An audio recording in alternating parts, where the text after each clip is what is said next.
tapi bukan tindak pidana korupsi. Jadi kalau pasal 2, pasal 3 kerugian negara bukan dengan damai, ya itu nggak boleh. Jadi 35 huruf K Undang-Undang Kejaksaan harus dipahami dengan tepat dan benar. Jadi absurd, sekali lagi ngawur kalau ada orang mengatakan tindak pidana korupsi penyelesaian dengan damai. Itu salah, ya salah, sangat salah sekali. Iya. Ya, saya kira undang-undang kita udah jelas di Undang-Undang Kejaksaan, Undang-Undang Tipikor. Nah, kemudian Undang Tipikor itu mengatur ya seluruh penyelesaian perkara tipikor, tindak pidana korupsi ya dengan Undang-Undang Tipikor ya itu hukum materialnya, hukum formilnya KUHAP. Nah, kejahatan korupsi adalah kejahatan serius, penanganannya luar biasa. Artinya hukum yang berlaku adalah hukum tipikor materialnya, formilnya KUHAP plus undang-undang pembaruan untuk KPK. Yang kedua, sekali lagi tidak ada satupun kaidah yang menyatakan baik di dunia maupun di kita ya bahwa korupsi penanganannya dengan damai. Betul ada di Undang-Undang Kejaksaan pasal 35 huruf K damai, tapi itu betul ya pernyataan Pak Mahfud maupun Kahumas Kejaksaan itu harus dalam tindak pidana ekonomi ya. Jadi sebedain ada tindak pidana korupsi ya penanganannya pakai undang-undang tipikor dan KUHAP plus KPK ya kalau untuk KPK. Tapi kalau tentang damai itu hanya berlaku tindak pidana ekonomi yaitu kepabeanan, cukai, perpajakan. Ya makanya dulu ada pengadilan ekonomi untuk menyelesaikan perkara ini yaitu perkara betul di bidang kerugian perekonomian tapi bukan tindak pidana korupsi. Jadi kalau pasal 2, pasal 3 kerugian negara bukan dengan damai ya itu nggak boleh. Jadi 35 huruf K Undang-Undang Kejaksaan harus dipahami dengan tepat dan benar. Jadi absurd, sekali lagi ngawur kalau ada orang mengatakan tindak pidana korupsi penyelesaian dengan damai. Itu salah ya, salah, sangat salah sekali lagi. Iya.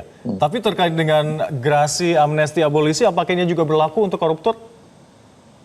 Nah harus dibedain ya. Sekarang kalau koruptor itu ya kalau udah penyelesaian sedang proses ada amnesti korupsi silahkan itu mah. Tapi nanti setelah proses atau sedang proses. Tapi kalau dengan damai nggak bisa. Jadi sekali lagi harus dipahami ada abolisi ada amnesti itu soal lain. Tapi sekali lagi kalau amnesti abolisi itu menyangkut kalau amnesti ya menyangkut ada kepentingan politik berbeda paham selama ini bukan karena korupsi. Maka udah dikunci UNCSC atau UNKEK itu telah menganut penyelesaiannya dengan cara luar biasa. Artinya korupsi itu penanganannya luar biasa, bukan dengan cara-cara biasa, bukan dengan cara mudah memberikan amnesti koruptor. Ya itu saya kira kita pahami lah. Di hukum itu dikenal jurisprudensi, konvensi, ya tidak ada konvensi amnesti terhadap para koruptor. Tapi kalau mau ya silakan saja. Ayo kita rame-rame korupsi biar kita ntar damai nanti dapat amnesti. Ngawur itu.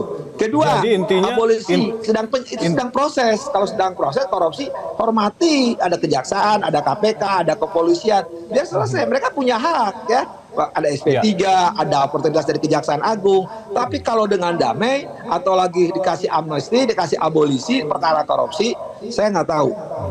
Jadi intinya kalau pemerintah tetap bersikukuh ada damai dengan koruptor, ini ada yang dilanggar oleh pemerintah, Kang Asep.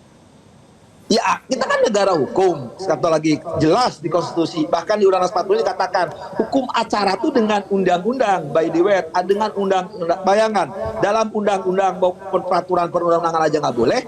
Ya, harus dengan undang-undang. Undang-undang tersendiri. Jadi perkara tipikor itu tunduk patuh kepada undang-undang tipikor dan KUHAP hukum acaranya. Ya. Jadi jangan ngarang. Kalau orang bilang diselesaikan dengan amnesti, abolisi, itu ngawur. Kalau sekarang lagi dengan damai, ngaco lagi.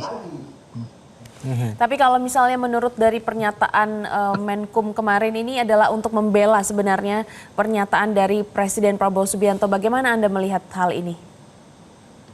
Ya orang selalu mengatakan apapun, tapi negara hukum tunduk patuh kepada aturan hukum, tidak boleh ya membuat aturan sendiri. Udah jelas, tegas, tuntas ya. Jadi perkara korupsi itu ya baik konvensi internasional yang sudah kita ratifikasi tidak ada damai ya. Kalau nanti sudah selesai menjadi warga binaan, mereka mau ngasih amnesti, mau ngasih abolisi ya silahkan saja. Tapi perlu dipahami konvensi kita, jurisprudensi kita tidak pernah ada amnesti terhadap koruptor.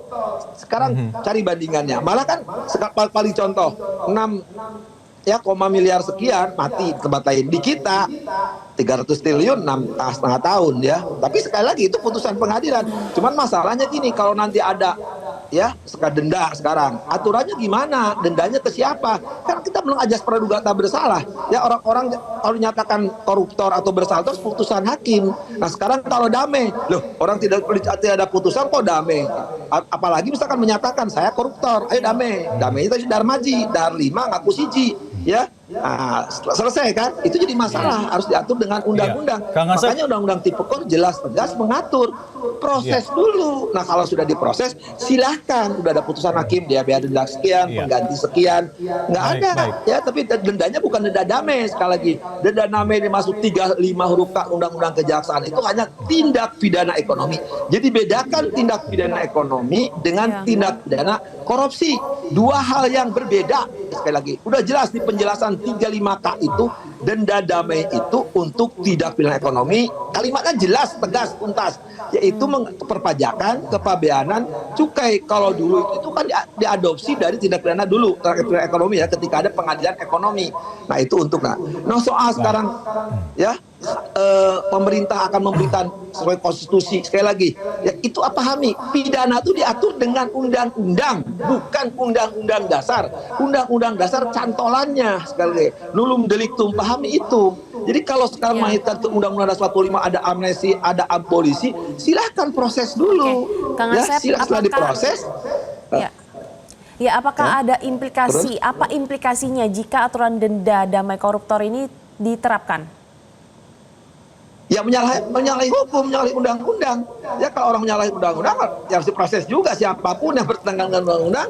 Ya itu kan diproses, siapapun tidak boleh ya batal demi hukum. Kalau itu prosesnya harus melalui undang-undang tapi dilanggar undang-undang, ya niteh penitebar bahasa hukumnya ya. Artinya berarti batal proses pasal itu. 55 Tapi KUHP kalau ya? ada Berarti melanggar pasal 55 KUHP ya itu ya?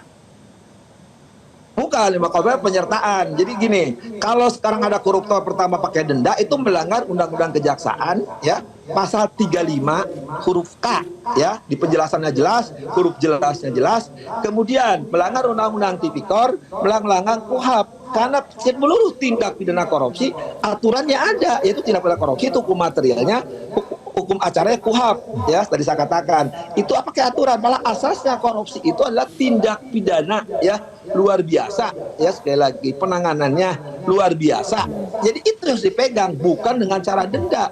Kalau cara denda bagaimana menghitungnya, bagaimana prosesnya, bagaimana uang itu diserahkan kepada siapa. Ketika perampasan aset pun menjadi masalah, apakah itu ke pajak, apakah itu keuangan, apakah itu Kementerian Kumham. Nah sekarang apalagi dengan pernyataan-pernyataan bahwa itu harus dengan denda, dendanya dengan siapa?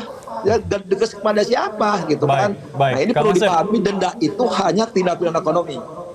Kang Asep, mungkin kita bisa flashback terkait dengan latar belakang pernyataan Pak Prabowo Subianto yang sebenarnya mungkin semangatnya ingin mengembalikan harta negara yang dikorupsi oleh para koruptor.